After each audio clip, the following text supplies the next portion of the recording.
Hey guys, it's Beth. Welcome back to my channel, and today I'm here with my final update on my progress towards the 2019 Crafty Goals collab with Amalia. All of the participants that participated in the Crafty Goals collaboration this year will be listed in the description box below, so please go check them out, see how they did for December and see how they did for 2019. And I just have to say thank you so much, Amalia, for putting this out there this year, because I have done Crafty Goals in the past, but this totally upped the game. And helped me focus more, and it motivated me more. So knowing that I'm sharing all of my goals, my plans, my progress with others. So thank you so much, Amalia. This was an awesome idea, and it was very helpful for me. So I'm going to kind of share how I did for the month of December, but then talk about the whole year overall. So December didn't go quite as I had hoped, but I still did kind of accomplish some of the goals that I had. So my first goal, and kind of my main focus goal, was to use up at least one paper, I didn't really put a size on it, but one paper pad or collection each month, like average that. I did manage to finish in December 2 pads, so I finished the Pine Street Square and the Cozy Lodge just barely. Like, I was finishing up Cozy Lodge on December 31st, so like just under the wire, just in the nick of time. But I finished it. So with the 2 that I finished this month, that gave me a total of 12 pads or collections that I finished for the whole year, and so that gave me my average of 1 per month. So that goal met. Awesome. So excited about that. My next big goal, my next main goal, was to complete 5 personal scrapbook pages each month. So that is one thing I didn't get to do that I really wanted to do in December, was to kind of push to catch up on some of the scrapbook pages, and I just didn't have any time. So I didn't get to do that main push that I wanted to, so I didn't get any pages scrapbooked in December. I am disappointed about that one. So for the whole year, I managed to do 58 personal scrapbook pages, which doesn't seem like a lot to some of you, but considering that I am so far behind, like there's many years where I probably haven't done anywhere near that amount. So I'm happy that I got 58 done, but I would have loved to have gotten some more done. So that averages out to almost 2 pages, or almost 5 pages a month, just under that number. So that almost hit that goal. Like, if I would have done 2 pages in December, that would have given me my 5 average for the month, each month. But so my next goal was to use, and these first 2 were kind of like my main goals, the ones I focused on.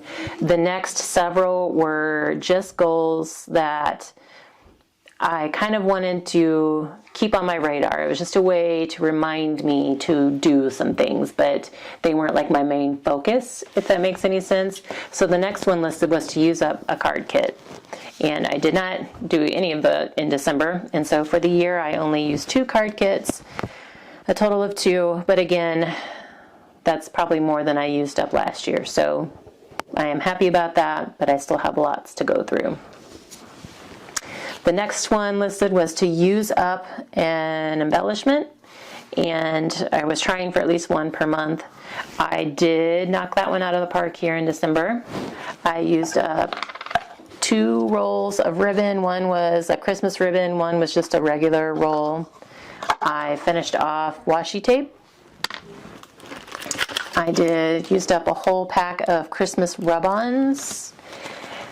And my Christmas cards helped, because this was a pack of stickers that I used as seals on Christmas cards. Same here. This was a pack, these 2 sheets in a pack that I used as seals on my cards, and this was also Christmas stickers that I used as seals on Christmas cards. So my Christmas cards helped me use up 3 things.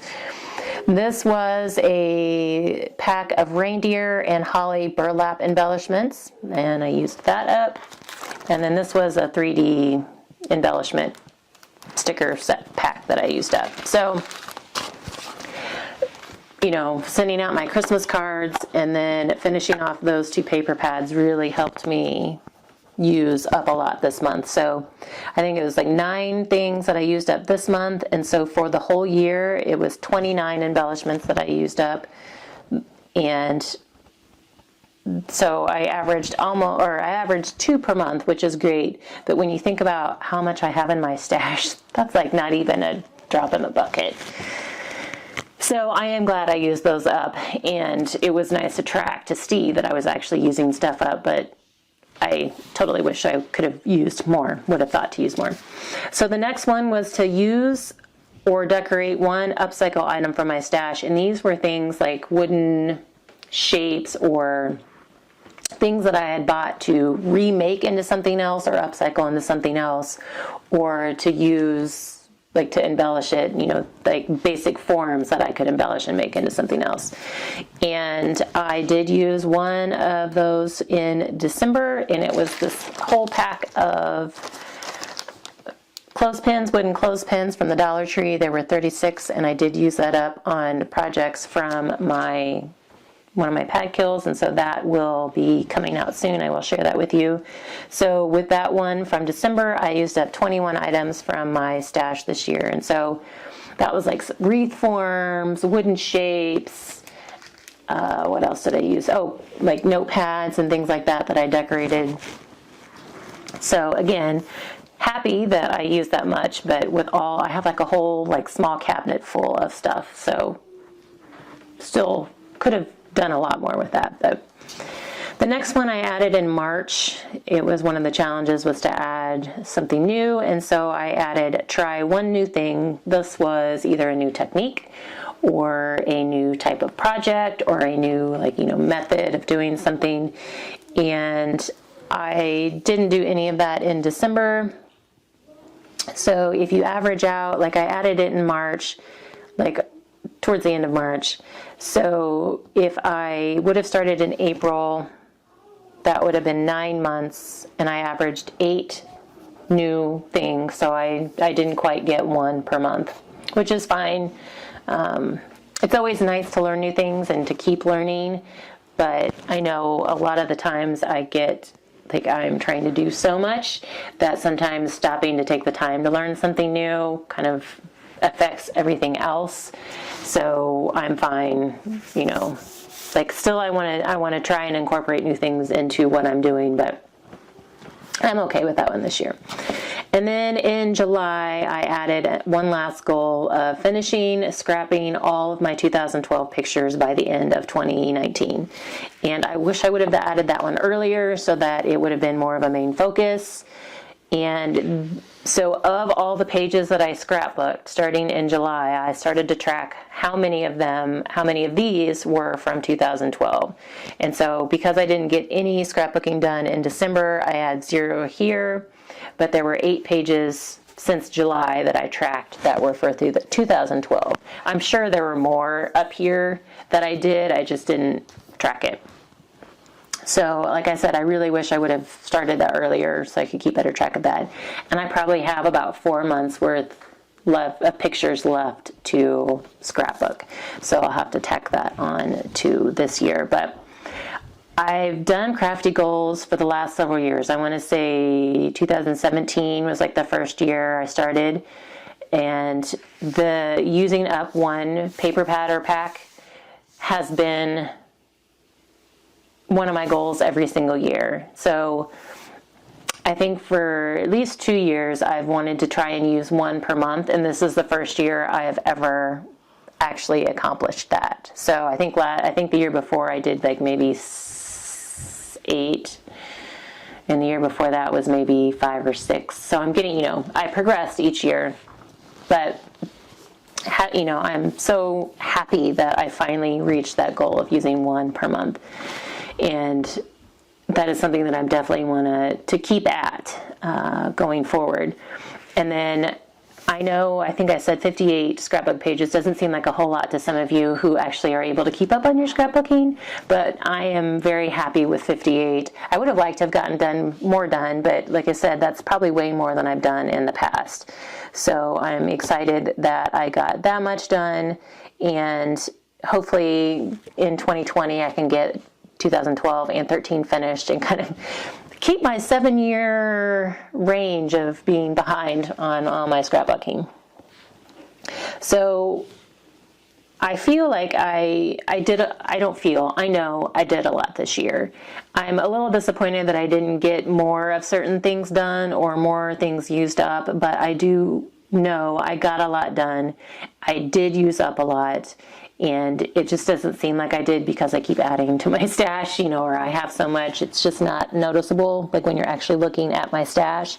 But that is one thing that I love about keeping track like this, is that I can see that I'm doing something. I can see that I am using things up, that I'm making a difference in my stash, whether or not my stash drawers reflect that or not. So this has been, I'm a list maker anyway, and so I love checking things off, and so this has been kind of a great thing for me. And so I will probably continue this going forward, some type of format like this, because I can keep it in my planner, so it's with me no matter where I go, and I just kind of move it from month to month, and I check things off as I finish them or use them.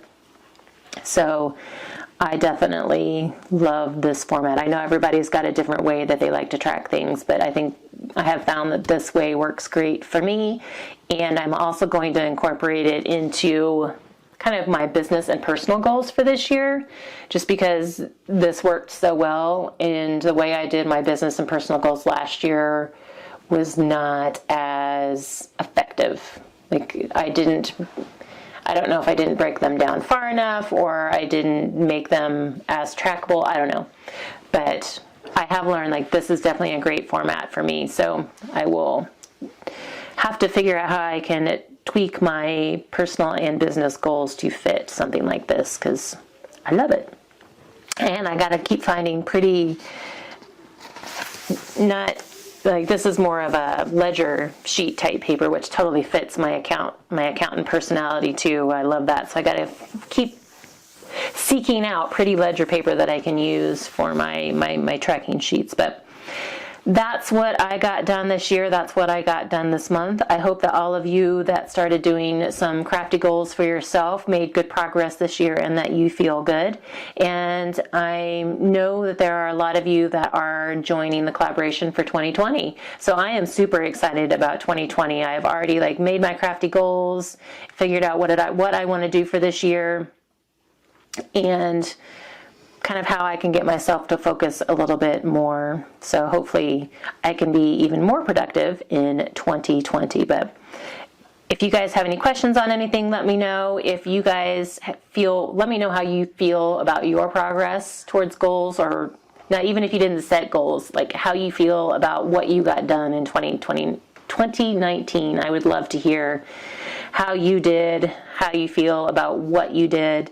And I know there's a lot of you that are joining in 2020, so let me know if you decided to join in 2020. If you are in that collaboration, let me know that as well, so that we can all cheer you on. I am doing it again, super excited, and I hope everyone had a wonderful holiday season, a wonderful December, and that January brings you much happiness and craftiness.